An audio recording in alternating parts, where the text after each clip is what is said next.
Thank you for joining and welcome to Paytm's earnings call to discuss our financial results for the quarter ending December 31st, 2025. We will start our call with Q&A after introduction to the management. From Paytm's management, we have with us Mr. Vijay Shekhar Sharma, founder and CEO, Mr. Madhur Deora, President and Group CFO, and Mr. Anuj Mittal, SVP, Investor Relations. A few standard announcements before we begin. The information to be presented and discussed here should not be recorded, reproduced, or distributed in any manner. Some statements made today may be forward-looking in nature. Actual events may differ materially from those anticipated in such forward-looking statements. Finally, this earnings call is scheduled for 45 minutes. A replay of this earnings call and transcript will be made available on the company's website subsequently. Over to you, Vijay. Hi, good morning, everyone. It is really lovely to see each of you logged in so early. It was a very tough decision for us to take a decision whether we want to do it so early before market, yesterday night or tomorrow.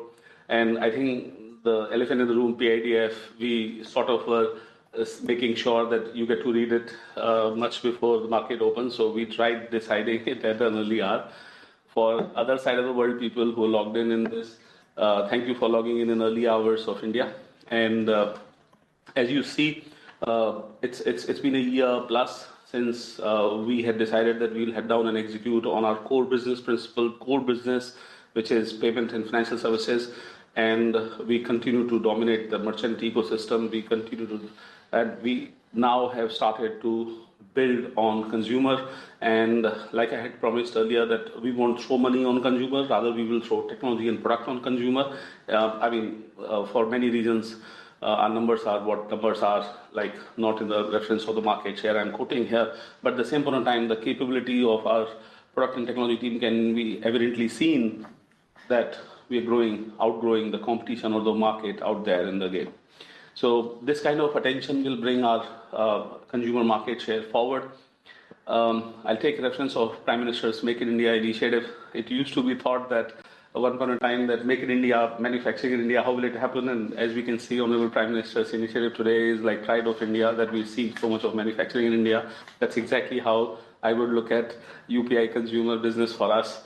It may be like, oh my God, you're fighting somebody so large market share, but I think it's a great product that will win the market, not the dominance of certain regions that has happened. So with that attitude and opening that we believe that consumer is our market to win and merchant is our market which we are winning, here we are. And I look to answer the questions. And we also have started detailing lots of data, as you are aware. While we do see that revenue and profit momentum is growing, you have to remember that the business is still in early phase, very early phase. The customer acquisition is still the game in the market, and then monetization is the primary game that long-term becomes. So with a commitment to build a long-term free cash generating machine inside our payment and financial services business and expanding that to next time, here we are. Good morning. Thank you, Vijay. We will start our Q&A now. If you seek to ask a question, kindly utilize the raise hand feature on your Zoom dashboard. Please ensure that your name is visible as your last name, followed by your company name for us to be able to identify you. We will unmute your line and take questions in the respective sequence of the raised hands. Yeah, and I think as you're seeing that we're doing a video call, and any one of you who wants to switch on video or not, that's welcome. I understand it's early, so we may have most audio this time. Thank you. And we'll continue this time, but just in case. We will take the first question from Mr. Manish Adukia from Goldman Sachs, followed by Sachin Salgaonkar from Bank of America.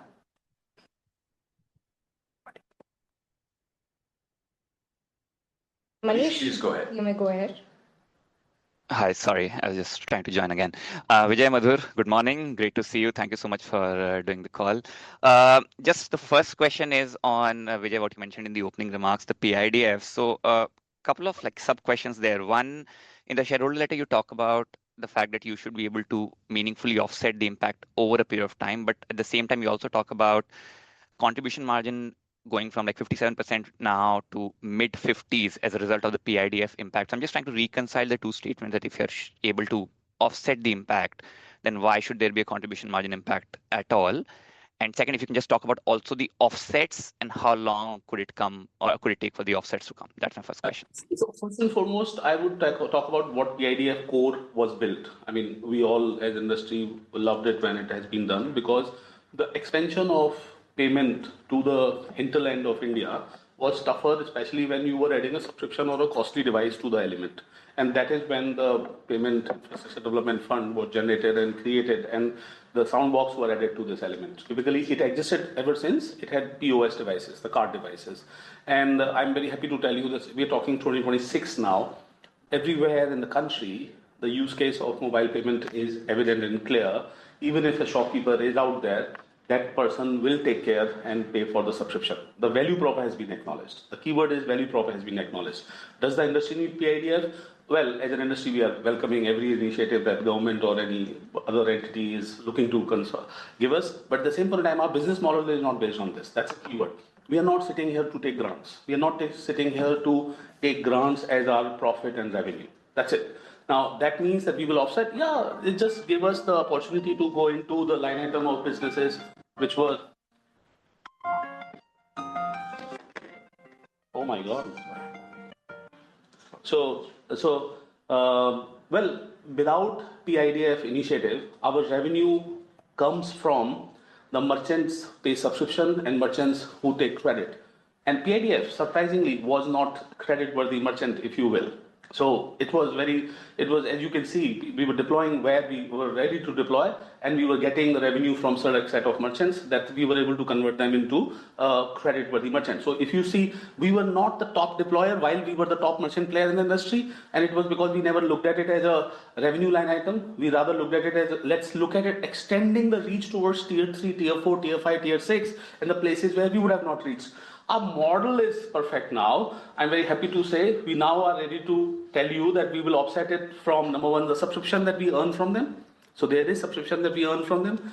Cross-sell of financial services that we will do on them, and that's perfect. And that is why we believe that we will not require PIDF in our business model, at least not in our business model. We are not in device deployment, rental device as a business model, CapEx as a revenue model. We are strictly about payment and financial services, and that exists sacrosanct and expand. So now why are you talking about mid-50s?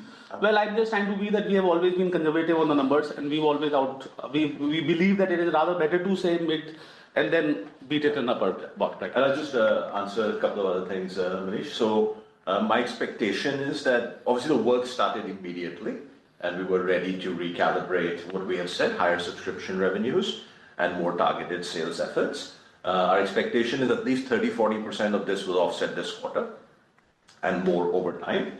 The work, like I said, is starting immediately. And the great thing about behind the scenes, what Vijay is saying, and we have talked about this a little bit previously, is that a huge amount of our sales planning now is AI based, and it is extremely intelligent, right? So for us to recalibrate certain efforts and measure payback periods is much more advanced than it was maybe a year and a half or 2 years ago.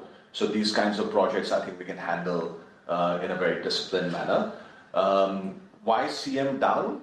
That is, we have put that out as the worst case situation. There's also a bit of a sort of reporting issue here, which is that if the impact is offset by higher subscription revenue, then the CM will be fine. It'll be the same as before. If it is more because of more targeted sales efforts, then CM may go down, but people costs might go down as well. Right? So at an EBITDA level, we have said significantly offset, but at the present time, we don't know exactly how much of that offset would come from higher subscription revenue versus more targeted sales effort, and that may or may not have an impact on CM. Very clear. Thank you for that. My second set of question was just on launch of products. So one, I know in the shareholder letter you mentioned a line about strong traction of the buy now pay later product, but again, just where are you in your journey? I think last time around it used to account for more than half of your disbursals before you had to pull that product back. So where are you on your journey to get there? And also, if you can maybe remind me where we are on wallet potential relaunch, if it's likely to happen sometime this year.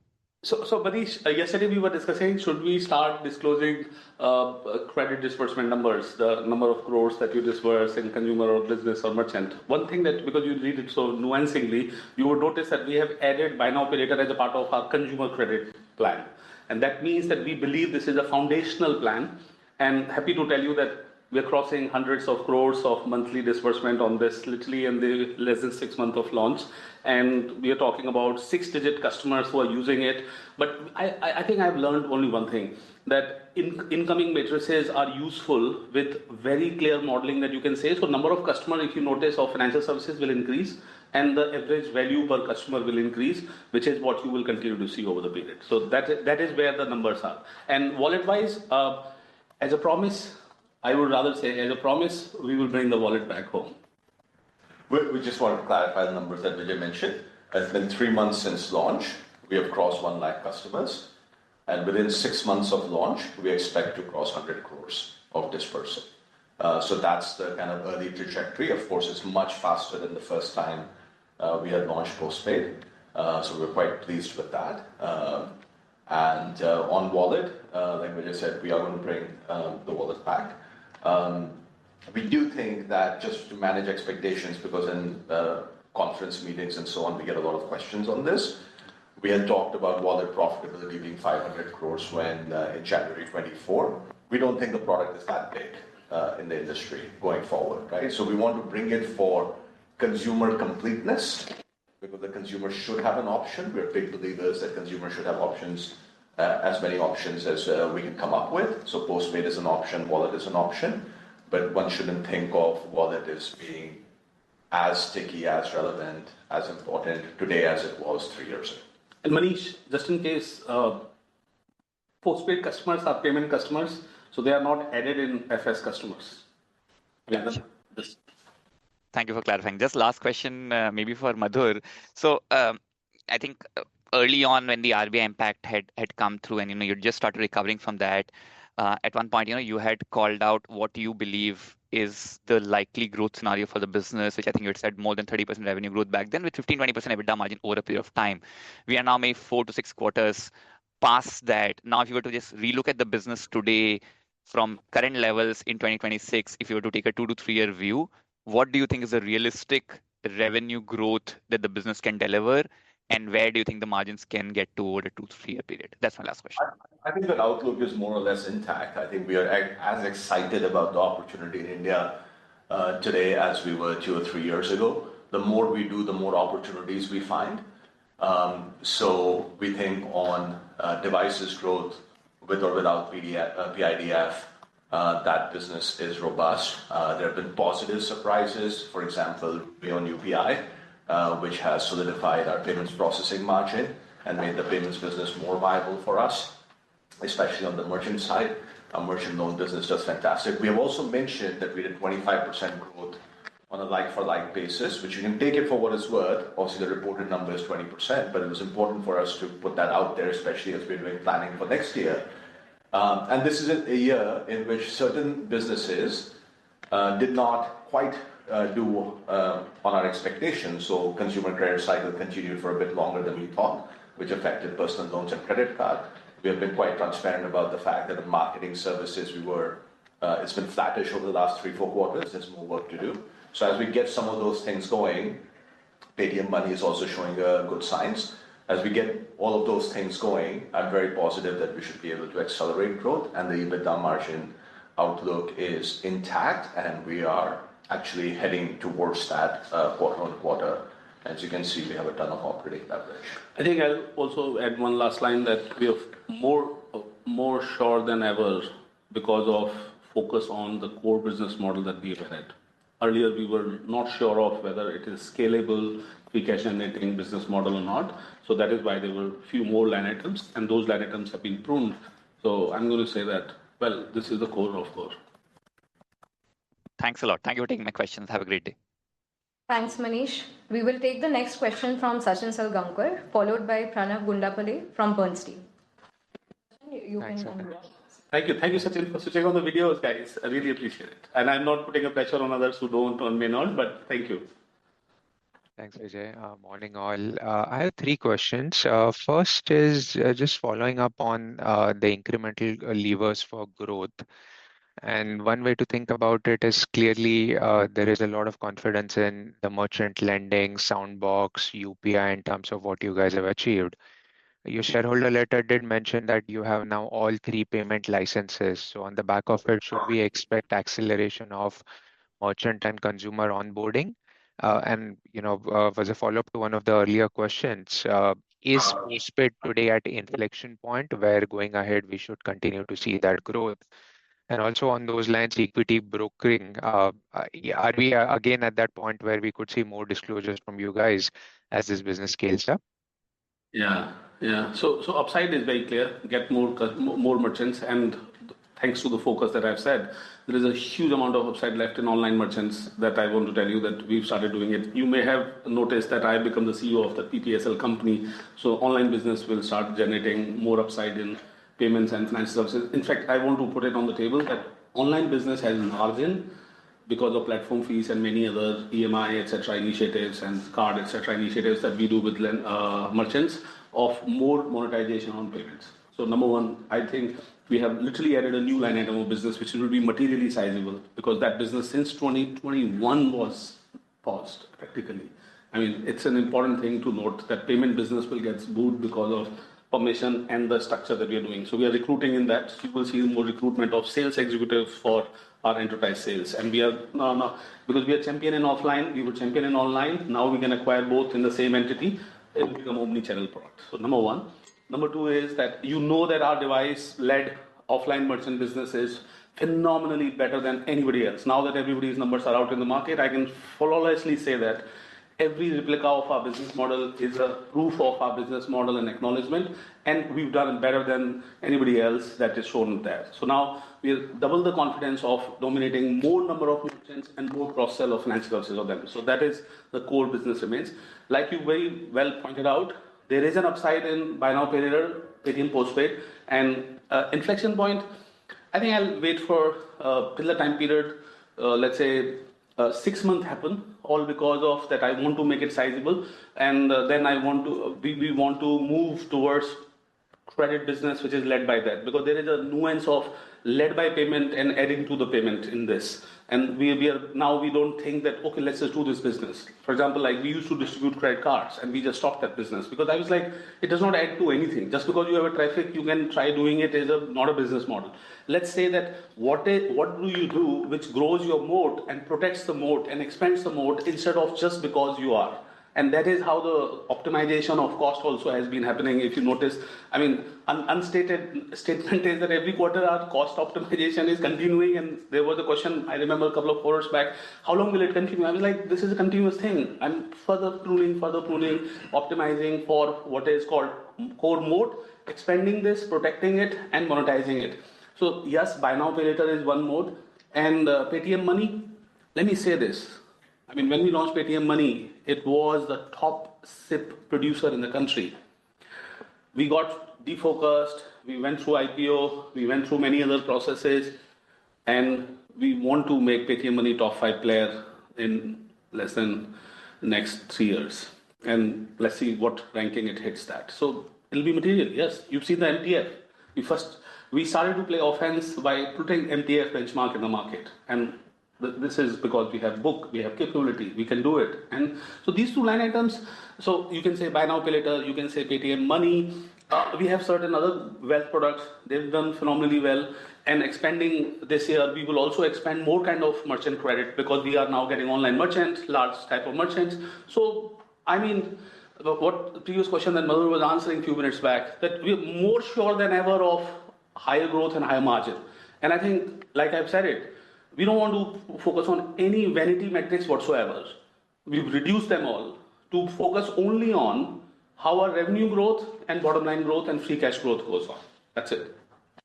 And Paytm Money, just to finish, Sachin, obviously as a legal entity, they do disclose financials, and there's a whole bunch of industry information available on annual transacting users and so on. I think my sense is that we'll start sort of sharing more information as if it becomes sort of high single digits type of revenue for us overall. Currently, it's sort of in the low to mid single digits. So just wait maybe a few more quarters. Thanks, guys. My second question is, we did see increase in promotional expense this quarter. The question out here is, should we continue to see spends increasing out here? And if so, will it be more towards a consumer retention or towards a market share gain? Market share gain. I should just add that I think consumer retention and market share gain, we see that as completely overlapping because the focus is on high quality users and building retention, which then gives us market share gain. So it is not about let's go and double the entry, right? That is not the focus. The focus because you could dilute quality on the platform dramatically, and that affects your ROI and retention rates and so on. So yes, like we just said, it's market share gain, but it's driven by making sure we have high quality users, high quality of engagement, and that being the path to market share gains. And should we expect the 3Q numbers to be the new normal, or there's room to further increase from these levels as well? Increase what? Cost or The promotional expense. The promotional expense. All right. No. I've said it. I rather build a product-led, technology-led product instead of marketing or marketing spend-led product. So we were bare minimum, and we had told about it in a previous quarter, if you remember that we would do it calibrated. So I think this could be more norm, less the trend. Okay. The third question is on PIDF, and thanks for clarifying the impact on contribution margin. But from a very near-term point of view, wanted to understand the impact on EBITDA also. In the sense, a slightly lower contribution margin, should it trickle down and have an impact on EBITDA, or because you guys are controlling your indirect cost, there should not be too much of an impact on EBITDA, even in the near term before any offsetting impact comes? So let's just park contribution margin as a walk from PIDF revenue to EBITDA. What we have said is we should be able to significantly offset this. And in response to Manish's question, I said this quarter alone, we should be able to offset at least 30-40% of it. So last quarter, this number was 80 some crores. We should be able to offset 30-40% of it. But the remaining impact, call it 60%, will be down to EBITDA. So yes, in the very short term, we will take an EBITDA impact in Q4. But over time, we'll be able to recover more, offset more of this. Yeah, Sachin, these merchants actually, now that our cross-sell monetization machine is better than ever before, and we've been focused on monetizable merchants. So we here also focus on those. So the monetization from these merchants will start trickling in. So it was more like a little bit of subventioning of capex, if you will. But now, if you're talking about this, monetization is absolutely the way ahead for us. We did not try acquiring everybody on the zones. We rather acquired the good quality, good people whom we thought that we could give extend credit, distribution, or any other product. Got it. And last question, wanted a clarification or more details on that. Your shareholder letter mentioned you have adopted a more conservative revenue recognition policy in the past few quarters. Can you elaborate on that? Yeah, so there's been a few different things, but I think the one example I can perhaps give is that a merchant who has taken a device from us, when they become inactive in a certain month, a large percentage of them do get reactivated. So we had a certain policy with respect to what percentage of it we would, or for how long we would recognize revenue for an inactive merchant. And of course, if they're inactive after a certain period of time, we would take that pace and stop recognizing revenue. We have tightened that. Right? As a result of that policy, we would get some provisional for doubtful debt, right? Because some of that revenue you're not able to collect. So what we did was we said we're going to be much tighter about merchant if they've been inactive for more than 30 days, we'll stop recognizing revenue from that, which, like you have seen, has a huge impact on PDD. So at an EBITDA level, it is neutral. We think it's much cleaner reporting. It's much more transparent reporting. So that's the largest example of what we have. Right. Thank you and all the best. Thanks. Thank you so much. Thanks, Sachin. We will take the next question from Pranav Gundlapalli, followed by Sachin Dikshit from JM Financial. And we just request people to limit themselves to 2 or 3 questions. Yeah. without too many sub questions either, if you don't mind. No, I think this quarter has some things which people want to know. Yes, of course. And I think we're really making us available so they feel more comfortable. And we can also extend. I'm okay. We can also extend the call by We 10 can extend the call minutes as later. needed. Yeah. Thank you. Good morning, Fleur. Hey, morning, JP. Just a couple of questions. So one is, could you just shed some light on, I know we talked about costs in the earlier questions. What are the moving parts there? We've seen almost a flat cost line for almost about 4 or 5 quarters. So one, what's really happening in the background? And second is, if it doesn't go up, when do we start getting worried about underinvestment? So that's the first question. And the second one is more on the registered merchants. You do share that number. Would you be able to share some color on how many of them are active and how is that growth playing out? Because the registered merchants are growing at about 12%, whereas your devices obviously are growing a lot faster. So in between where you have the active merchants, how is that number shaping up? Those would be my questions. Yeah, the first question on investment is rather we are sometime Madhu would say, are you sure you want to overinvest like this? Because he wants to keep a disciplined eye on it, and which is very good. And I can say that the lovely thing that you saw is that consumer investment, we started doing it. I mean, this is because we believe that we have a monetization capability. I mean, the puzzle in the consumer is how will you monetize? Advertising is not monetization. You have a traffic, everybody got traffic. How can traffic be justified on anything else? So I'm happy to say that we have, once we learn how to monetize, we are expanding. And that is how our business is. And in the merchant side, you keep seeing, actually, one of the discussion Madhu was doing in my monthly business review was that our sales people cost is like rocketing. I mean, if you see year on year or anything, and I said, Madhu, let's just double down on that. I mean, why would we not? And then we discussed that how can we AI optimize that line item, by the way. I mean, this is, I want to tell you very flatteringly to the team that is doing this job, it is extraordinary confidence of per dollar incremental invested, how much of bottom line we'll get. I mean, it is more than ever and it will become juicier than ever further ahead. So there is investment, surprisingly. And the good thing is that I'm removing the deadwood continuously. That project will continue. So there you kind of see reallocation happening within the cost. It is not that we are not investing in future. We are rather investing in the future and removing what we don't want to carry forward. That's what it is. I should just maybe add a couple of things. On marketing and sales, our mindset is we should invest as much as possible that we can do with high discipline, right? So you would see that our sales employee cost this quarter is actually all-time high. Mm-hmm. So we're not under-investing. We do think in parallel, we're constantly working, like Vijay is saying, on productivity.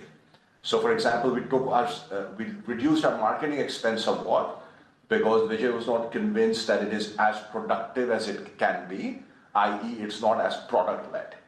So we took a pause there for a few quarters and said, we'll fix the product first, and then we're going to spend more on marketing. On sales, we're doing it in parallel. So we're perfectly happy to invest more in sales even next quarter, but we're going to do it productively, subject to PIDF, targeted sales efforts, etc., that we have said.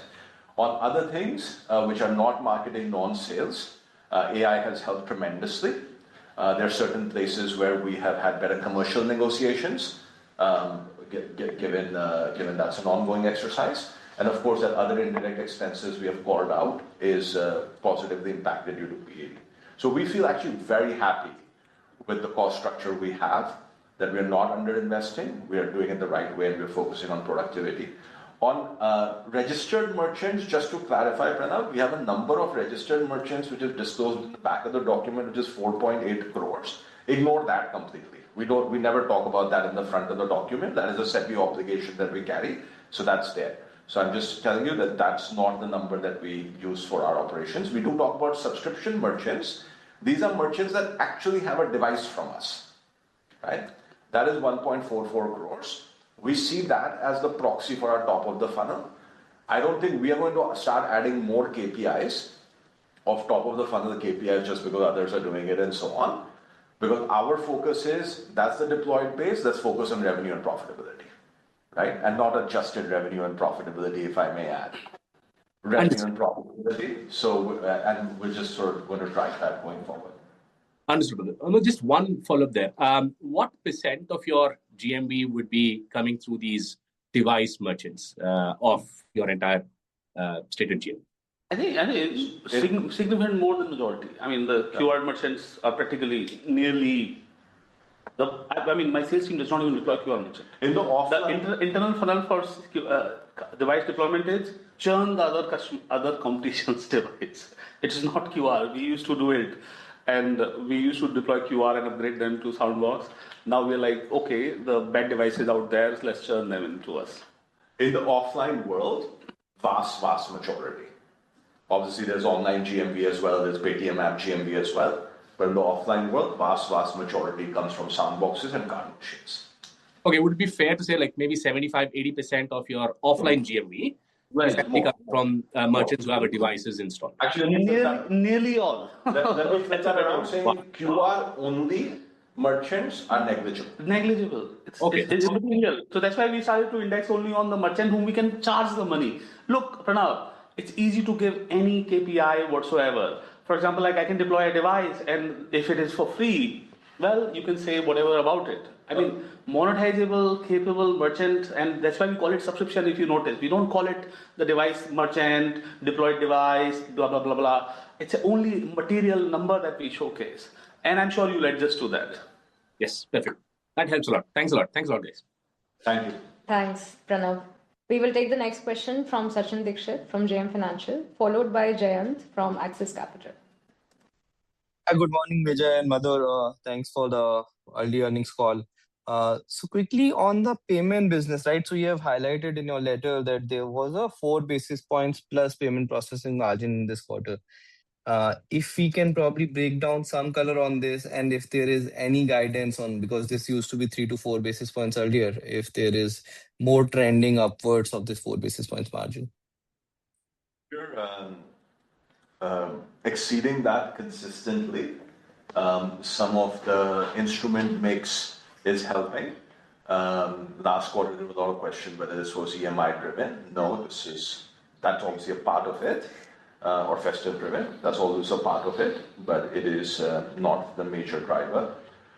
We're not guiding to higher numbers right now. We want to see just market discipline continue and the trend of things like RuPay on UPI, etc., continue in positive mix. But we feel pretty confident that it will stay above 4 basis points for the next few quarters. Understood. On the marketing services side, obviously we have seen some bottom out happening. The numbers have improved on a QoQ basis slightly. On this, considering we are also investing on our own marketing expense on consumer retention, trying to focus more on the app side. Do you have any visibility there, right? If we can see a slightly improved growth trajectory going ahead, or the business still continues to be in a wait and watch mode? I think we will continue to see growth in this business, but it is fair to say that the underlying, and this is 4 or 5 different things together, which are sort of exposed to market condition, right? So we did have a very, very small business in advertising for real money gaming, which went away in Q2. It was about 1% of our total revenue, so much smaller than other numbers that you may have heard. So that was sort of a headwind. Obviously, travel business has had a few hiccups, most of last year. So there are a few market conditions type of things that do affect this business, but we did see bottoming out last quarter, and we could see that it has bottomed out, which is why we called it out in the last quarter.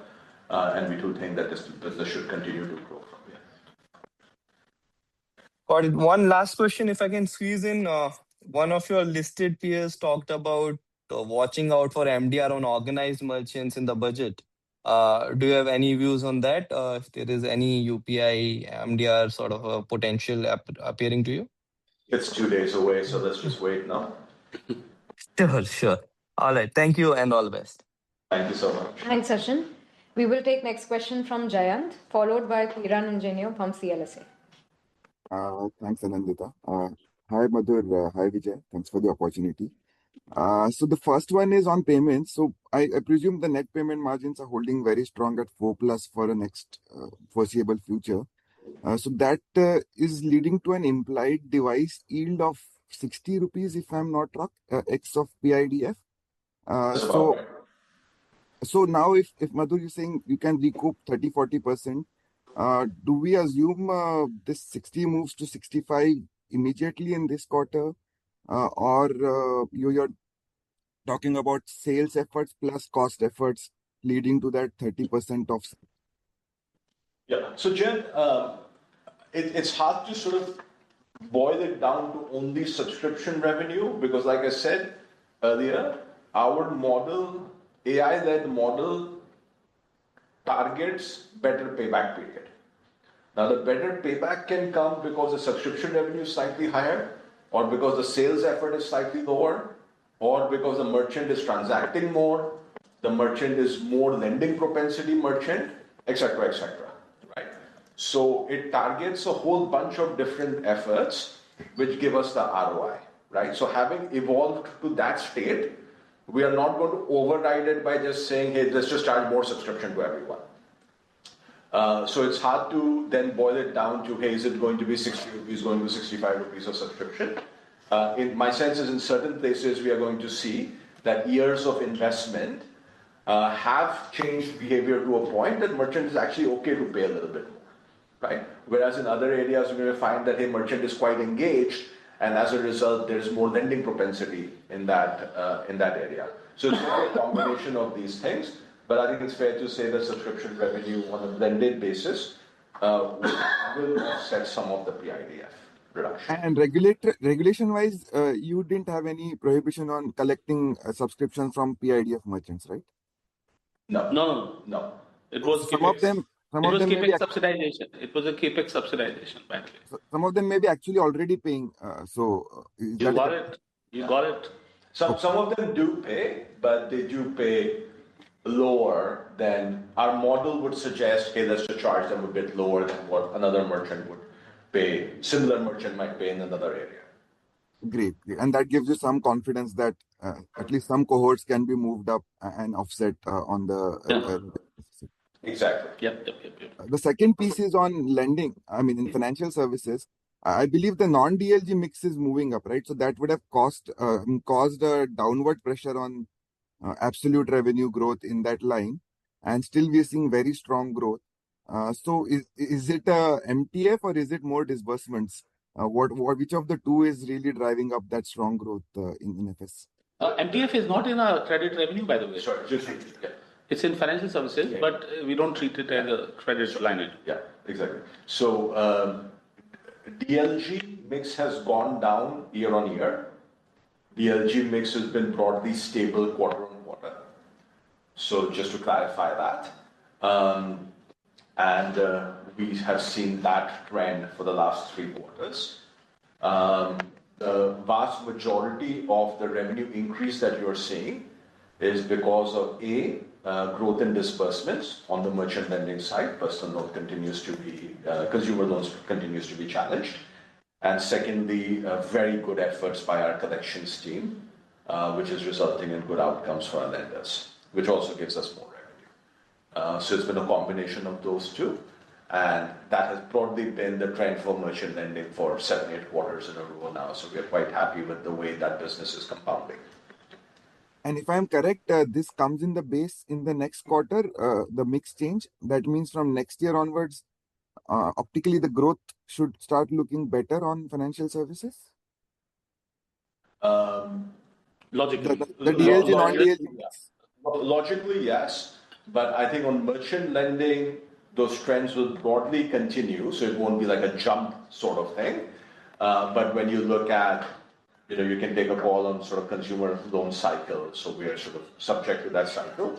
And postpaid being a larger contributor and all the very good success that we are seeing in MTF, all of that puts this in a very positive and optimistic trajectory for next year.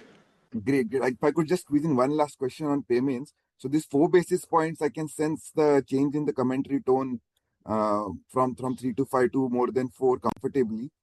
Is this also driven by RuPay credit card on UPI and the online business? And one of your peer has disclosed a very large market share on that product. Would you like, I know Vijay, last time you mentioned it's a multiple of your current market share. Would you like to call out that number now, or you think it's still too early? Sorry, on the first question, you've got it exactly right, which is yes, there's a contribution from RuPay and UPI, better better credit card and EMI merchants, and just growth in EMI, our EMI market share overall, where we're doing extremely well, and we're going to talk more about that, about how we're going to take on that space in a much bigger way over the next year. Second question, I didn't quite understand. Oh, well, you were saying, you were talking about EMI, am I assuming? No, a RuPay credit card on, RuPay credit card market share in that space. One of your peer has given a very large number in 40s. What would be yours? Would you like to call it out right now? I mean, I'm sorry to say this, market share is nothing but end up the revenue contributed and monetization. So I haven't seen that comment, honestly, and we haven't sort of gone and said, hey, what is our RuPay UPI market share? You also, but I would imagine that one thing is very clear. It's by the way, I now get it. I think they're trying to hint towards consumer side UPI market share. I'm assuming you're talking about consumer side UPI market share, and there the clarity one was having that we not only have consumer side, we also have a merchant side revenue and acquiring side margin. Yes. UPI, unlike in other cases, has a different type of distribution ratio, which enough gives to the acquiring side business. So we get double side of revenue, and we get disproportionately large side of revenue on the merchant side. And that is why we not only gain from the consumer side, which probably you were saying the market share, but at the same point of time, on the merchant side, gets us the revenue, higher revenue. So we continue to drive based on two line items, the MDR bearing instrument. It is RuPay and it is EMI, both, which are large. Actually, I was asking on the merchant side only. Since we I'm are just confirming, sorry, just to move on from this point, Chen, if you don't mind, because we've got a long queue. On merchant, we have, we think we're doing very, very well on the acquiring side for RuPay on UPI. I don't have the exact market share number, and I don't have reference to the comments that you're quoting from another peer, nor do I want to just sort of tackle that head on anyway. What I will say is that it's very clear from other people's disclosure that our merchant base is actually a superior merchant base in terms of quality. So they are quoting higher sort of top of the funnel numbers. So number of merchants, etc. They've also said they have much higher PID and money. So which is also an indication that what we do is actually higher engagement and higher quality merchants, and we're very happy with that. Great. And Congratulations. the reason I bring that up here is that has an implication on a merchant who's more engaged is more likely to pay for RuPay on UPI, but we can check for these market share numbers offline and discuss with you. No, this is very clear, Madhur. The way you build out the funnel, it's very clear. Congratulations for great set of numbers and all the best. Thank you. Thank you. Thanks, Jen. We'll take the next question from Piran Engineer from CLSA, followed by Vijit Jain from Citi. Yeah, hi guys. Hi, morning. Just a couple of follow-up questions. Firstly, on Jan. Sorry, quick housekeeping. We'll just limit to 2 sharp questions because I do see 7, 8 other analysts who are in the queue, and we will also extend the call till 9 o'clock. Perfect. One is just a data keeping question. The consumer UPI GMV that you mentioned of 5.1 trillion on page 4, that includes P2P, right? No, it does. Oh, sorry, it does. It is what NPCI. So, Piran, it is what NPCI gives as a number. Part of it is the fraction of that number. That's what we are saying. My bad. Yes, it is what NPCI gives the GMV value. How much of that? So that's both P2P and P2M. To be clear. Okay. Yeah. Okay. Then just my main questions. One is just a follow-up on Jayan's thing. So your payment processing margin has gone up, but the payments revenue, the net revenue has not gone up in line or higher than GMV. And that's because Soundbox revenue is lower. Is my understanding correct? Sorry, you'll have to tell me what exactly you're referring to. What we're saying is that your margin has gone up, but not the overall net payment margin or revenue has gone up. Is it? Net payment margin as a percentage has not gone up. Is that what you're saying? So the net payment margin that you all disclosed, which was above 3 last quarter and above 4 this quarter, whereas if we calculate a payment margin as revenues divided by GMV, it's actually gone down. The difference between what you all disclose as a net payment margin and the calculated one would be Soundbox revenues, right? So that's really what I'm trying to get at. Because as analysts, when we calculate the take rates, it's actually declined. Mind if we take that offline? But my understanding is GMV is up 24%, revenues up 22%. QOQ, sorry, Madhur, I was referring to QOQ. Okay, so we'll take that offline if you don't mind. Yeah, no problem. And just lastly on the rentals thing, for Soundboxes now, merchants who've used it for the last 2-3 years, because it's been more than 3 years since the product is out, have you all been able to increase rents, and if so, by what? I understand that you all are looking at multiple parameters such as ability to lend to that merchant, etc., etc. But can you just talk a bit about how you were able to monetize just on the rental bit for stickier Soundbox merchants? So there are 2-3 factors, without getting into a lot of secret sauce. There are 2-3 factors. One is a merchant who's highly engaged is willing to pay more for the Soundbox, and it may even be a higher end Soundbox, right? So they might want to take a tap Soundbox, or they might want to take even a swipe Soundbox, AI Soundbox, etc., right? So they are willing to pay more. The second is our cost per Soundbox has come down dramatically if you're talking about over a 3-year period. Okay. So the way our payback period math works is also quite different than it used to be 3 years ago. And the last point is that the payback does have weightage of lending propensity, right? So if a merchant has been with me for 3 years, with or without the loan, they are quite likely to be a high whitelist merchant if they've been with us sticky for the last 3 years.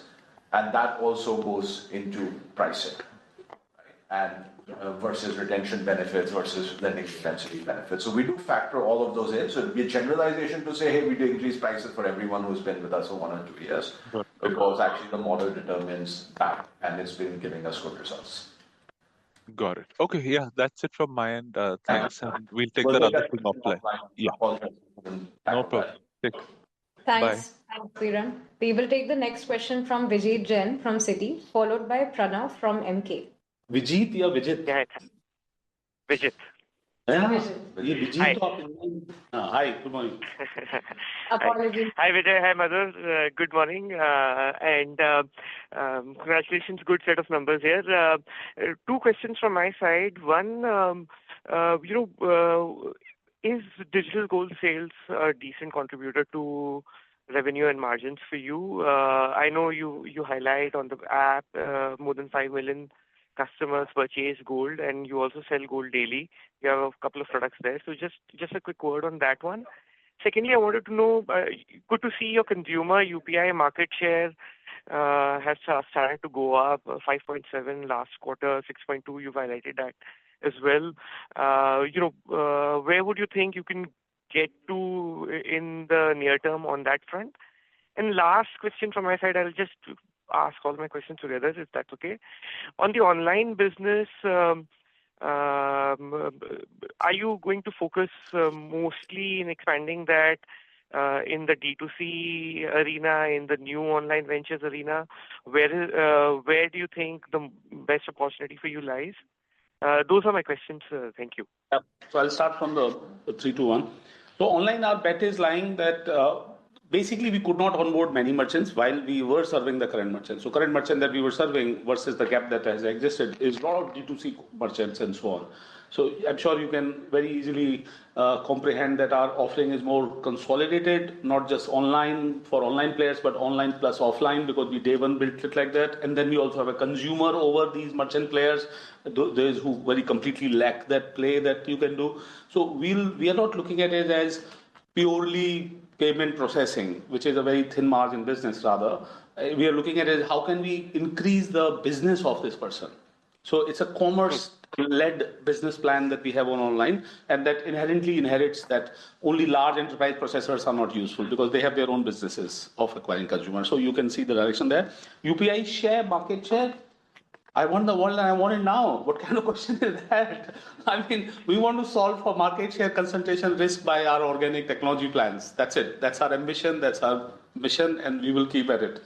And I am very happy to tell you that we earned the right to be that once regulator permitted us last October. So let's remember, we are less than 1 year old company, man.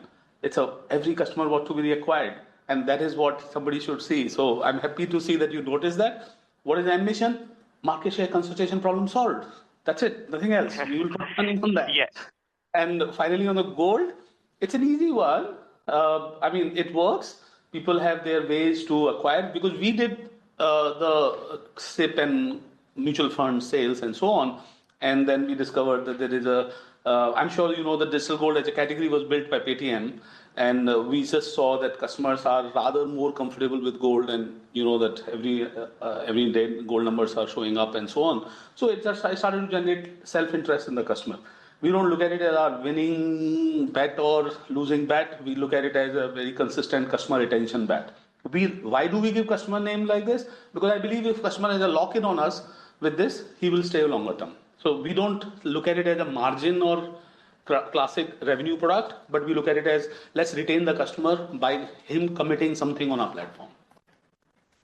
Got it. Thanks, Vijay. Just to quick follow up on that. So, I mean, what I was trying to get at is I'm assuming these would have some take rate for you as well, right? I mean, some take rate either as a processing the digital transactions, etc., and must be a good profit pool. Yeah, so the answer is that I would take down the take rate of the industry with our volume. You've seen us that we did it in many categories and we will do it. I rather would prefer to sell it on a least margin left over so that we can take care of the payment processing. For a payment processor, this is too large number of numbers.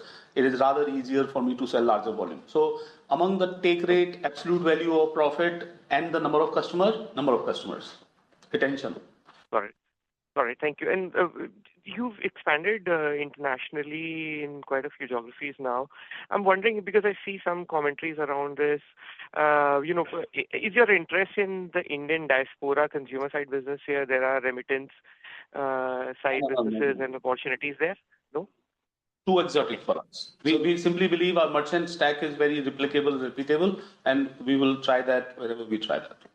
So thank you for that. So our focus remains, as we have stated before, which is the merchant side business. We haven't quite expanded yet in the sense that we have set up, there's a lot of foundational work that has been done. So we have created these entities in areas where we have concrete plans now. And over the next 3 to 6 months, there might be a couple of announcements with respect to what specifically we are doing and what partnerships we have entered into.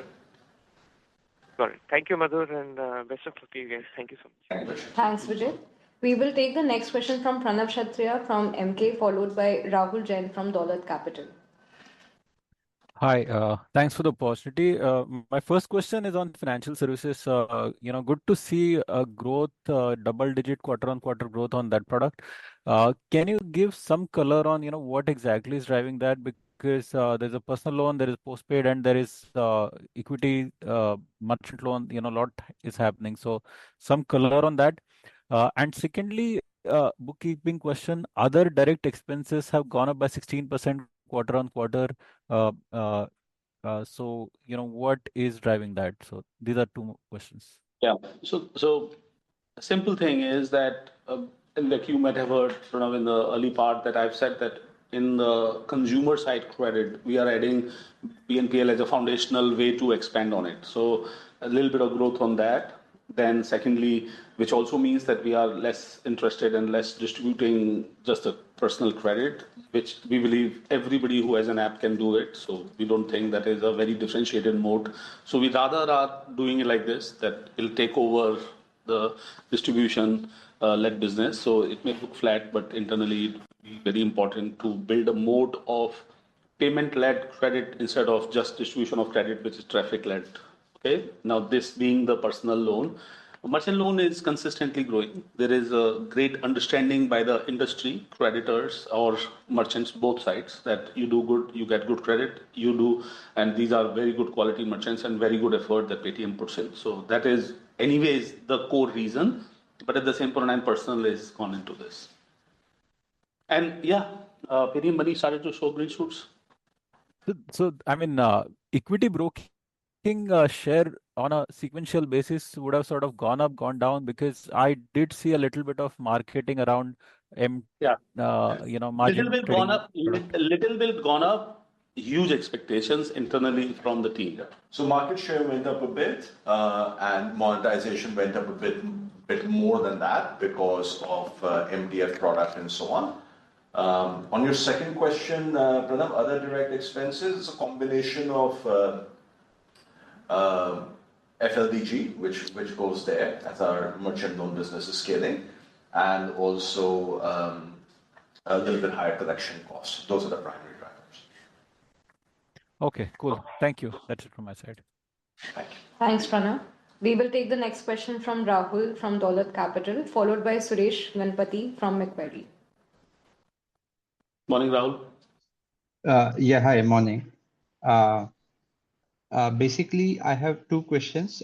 Firstly, if you could have you, since you have mentioned about the consumer monetization side, if you could highlight some of the largest use cases you think could drive the momentum, and some early metrics on the Paytm check-in app, if you want to share that. Single metrics on Paytm check-in, I want to tell you, Rahul, is we have a funnel that converts 30+%. I mean, it is shocking that you talk to AI and say that I want to book the cheapest ticket between Delhi, Bombay, and next week. And it has 7 days and it has any hour of the day. And people find something so phenomenally good that they're converting 30%, 1/3 conversion of an AI query. I mean, that is phenomenal for me, because these are minuscule, less than 1% on a very large scale of OTA, and 1% is considered very good. So check-in is, I mean, I'm loving the product differentiation, technology differentiation. It is one of the AI first product that we talked about, by the way, just in case, so that you're doing something where the AI takes the lead instead of a traditional way of doing it. So very, very happy with it. आपका पहला सवाल दोस्त miss कर गया मैं. Yeah, I was saying, what are the bigger use cases on the consumer monetization? You mentioned 5-6 names, but value-wise, if you think you can highlight one. Yeah, absolutely. I think wealth, so credit, wealth, and this a la commerce equivalent, which is called travel or deals, etc. And just lastly, any device penetration, or you can say penetration on lending on the device merchant? Do we track this number, and what you think is the right potential out here? Because I think this is the biggest moat we have. Yeah.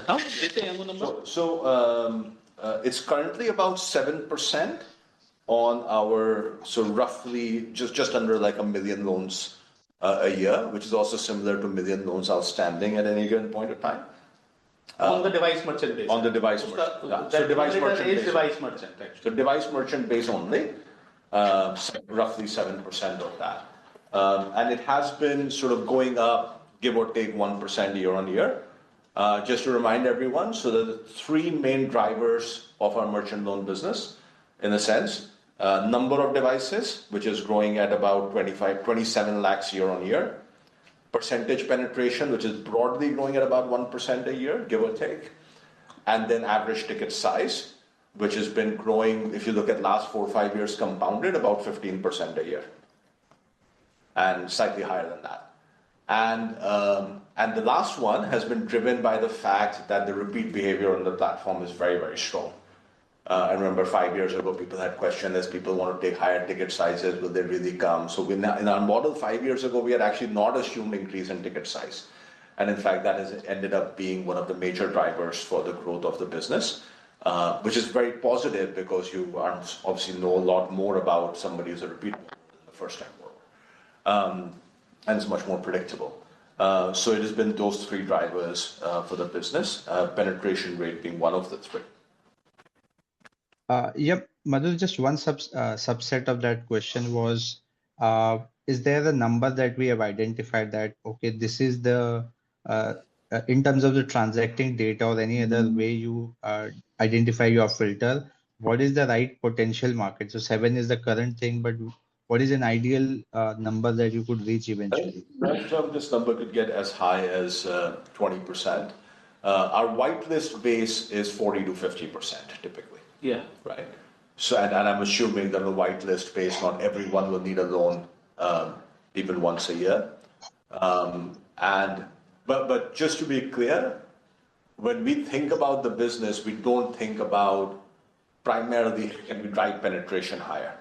We think about product market fit. We think about repeat behavior. Obviously, we think about asset quality of partners, and then on the merchant payment side, we think about, hey, are we getting relevant merchants on the platform? Are we getting high engagement from those merchants, which makes our life much easier? And penetration rate sort of ends up being the output metric. Okay. Yeah, thank you. That's all from my side. Thank you, Rahul. Thanks, Rahul. It seems that Suresh has dropped off, so we will take the next question from Param Subramaniam from Investec, followed by Jigar Valia from Mo. Hi, thanks. Good morning, Vijay and Madhur. Hi. So my first question is on the payment processing margin guidance. So we are currently trending comfortably above our long-term guidance. So are we going to revisit this now? Because some of this seems to be a mega trend, right, on credit penetration picking up. Yeah. I think I said that earlier. We'll probably look at that in the next 2 to 3 quarters. But currently, we are seeing quite a solid, positive trajectory. Yeah, actually, it'll materially change when the MDR settles. If there is no MDR chatter this year, then it stays in the same sequence, and we continue to see the kind of merchant that we are adding. So we'll do a bit of that, etc. But normalizing here. At the same point in time, MDR will dramatically change it because as an acquiring side, there is a huge amount of upside on MDR. May not be on the consumer app, actually. I just want to be reminded. All the money goes to the bank. How much a big app can negotiate money of the bank is banks losing money. It is the banks losing money. Here in acquiring, you have a responsibility. In consumer side, you're just a layer like a leech on top of a bank. And also, I mean, sort of in a very indirect sort of way, it also depends on whether there's market enforced discipline on our peers. So if our peers are doing adjusted metrics and we're doing real metrics, then resource allocation can work a certain way. I have to say the market discipline has been okay. I don't particularly feel like last 1 or 2 years has been land grab mode, but it's good that that will continue. Fair enough. Thank you. On the subscription revenue piece, right? So you said currently roughly we're trending at 60 rupees a month sort of rental.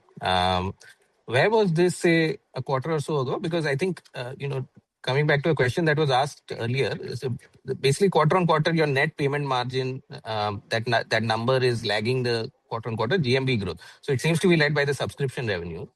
So where would your, say, rentals be versus, say, a quarter ago or so? Yeah. So Param, the interesting thing I want to tell you is that if a merchant gets a loan, our loan team subsidizes and subventions and removes the subscription actually. So एक तरीके से वो उसका subscription उड़ गया. Now, you may think that subscription has got reduced while the merchant has become higher valued. So the business model to be looked at is actually merchant subscription, merchant MDR, and credit or any cross sell. That's the stack. It's like saying voice revenue खत्म हो गया क्योंकि हमने data का subscription ले लिया. नहीं, वो पूरा ARPU बढ़ा है और revenue बढ़ा है उसका customer का. So that is where the approach is. So a quarter back, I don't know the number, Madhur would know, but at the same point in time, I'm not so gung-ho or less concerned or more concerned about this number because I think acquiring more number of merchants and capturing more TAM of the merchant whom we can cross-sell, upsell and monetize is the approach that I personally carry. Number is probably. Yeah, and the number was slightly higher. You should also know that we do factor that like-for-like subscription per device, even besides the subvention that Vijay mentioned, should go down some low to mid single digits every year. And our efficiency on CapEx and OpEx should be higher than that. Yeah. Right? So we are very conscious that there should not be lack of efficiency on our side that we are asking the merchant to subsidize. Right? We need to get more and more efficient so that merchant is getting the device for as efficiently and as cheaply as possible. So that goes to sales productivity, that goes to CapEx, that goes to OpEx efficiency, and so on. Fair enough. Thanks, Madhur. One last question, if I may. This quarter-on-quarter decline in other indirect expenses, is it almost entirely the PDD? 70 crore.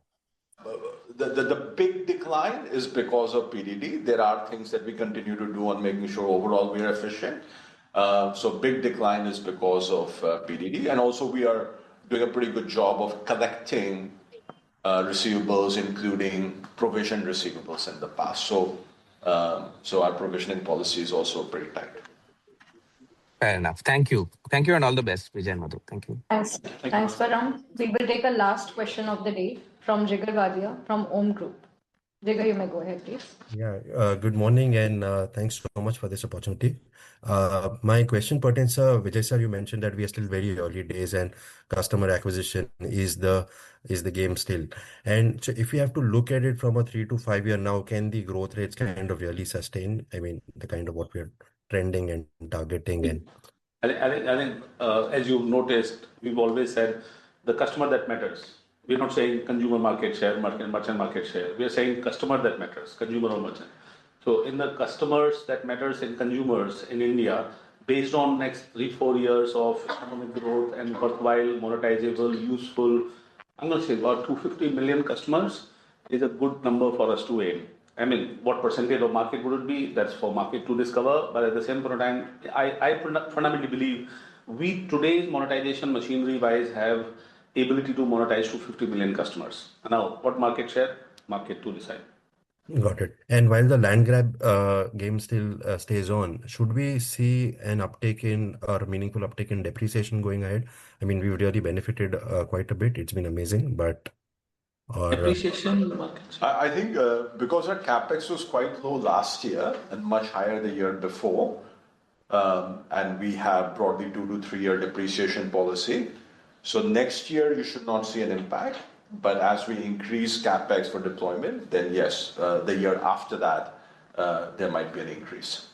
Helpful. And lastly, congrats on the Paytm check-in and the AI thing. It seems interesting. And but from a spend perspective, or this thing would, and no, that really comes after wealth. So I'm hoping that I think all our businesses are wise enough, self-sustaining enough. In other words, we are not dumping money, throwing money on those things. They are self-learning. We have customer traffic, we have insight, we have built it on past. So these are our rather monetization stages instead of investment stage. But at the same point of time, I will continue to invest in this business because I think there is an extraordinary opportunity. There is a curve in consumer behavior. There is a curve in technology, and that is where the opportunity. Got my answers. Thank you so much and best wishes. Thank you so much. Thanks. So thank you. Really appreciate everybody who joined us because I think this was the last question. And I think we had nearly 100% video on. 100% video on. Thank you so much. You guys are really appreciate that. Sport. And I one thing, Madhur, I just missed was AI question. And I had some data guys. And I'm not going to answer those numbers right now.